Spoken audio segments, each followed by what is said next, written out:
The 13th floor. James stepped into the elevator, the fluorescent lights flickering overhead.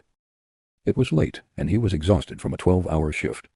He pressed the button for the 10th floor of his apartment building and leaned back, watching the numbers blink in succession. 1, 2, 3. The elevator groaned as it ascended. But just as it passed the 9th floor, it shuddered to a halt. The number 13 blinked on the display. James frowned.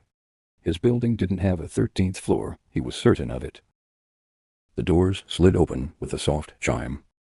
A cold, damp draft wafted in, carrying with it a faint metallic tang. The hallway beyond was dimly lit. The walls streaked with what looked like rust, or was it blood? A faint humming sound came from somewhere down the corridor, low and dissonant like an out-of-tune lullaby. James hesitated. The elevator wouldn't budge when he pressed the buttons. The control panel flickered, then went dark. His phone had no signal. With no other choice, he stepped out, his shoes squeaking against the sticky, grimy floor. The air felt heavy, as if the building itself were pressing down on him. The hallway stretched longer than it should, impossibly so. Doors lined the walls, each bearing a tarnished brass number 1313. 1314. 1315 numbers that shouldn't exist. One door creaked open as he passed. Inside, shadows writhed, shapes that didn't make sense, shifting and twisting. A voice, raspy and guttural, whispered his name. James. He broke into a jog, his breath coming in short gasps.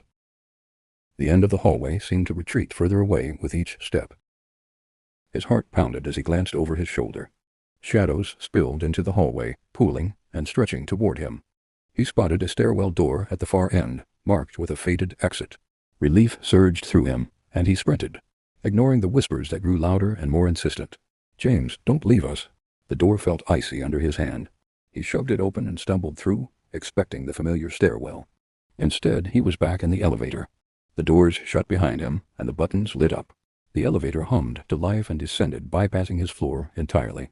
When the doors opened again, he wasn't in his building anymore. A vast, shadowy expanse stretched before him, filled with a faint sound of laughter, childlike and sinister. The display above the doors blinked 13 again, and then went blank.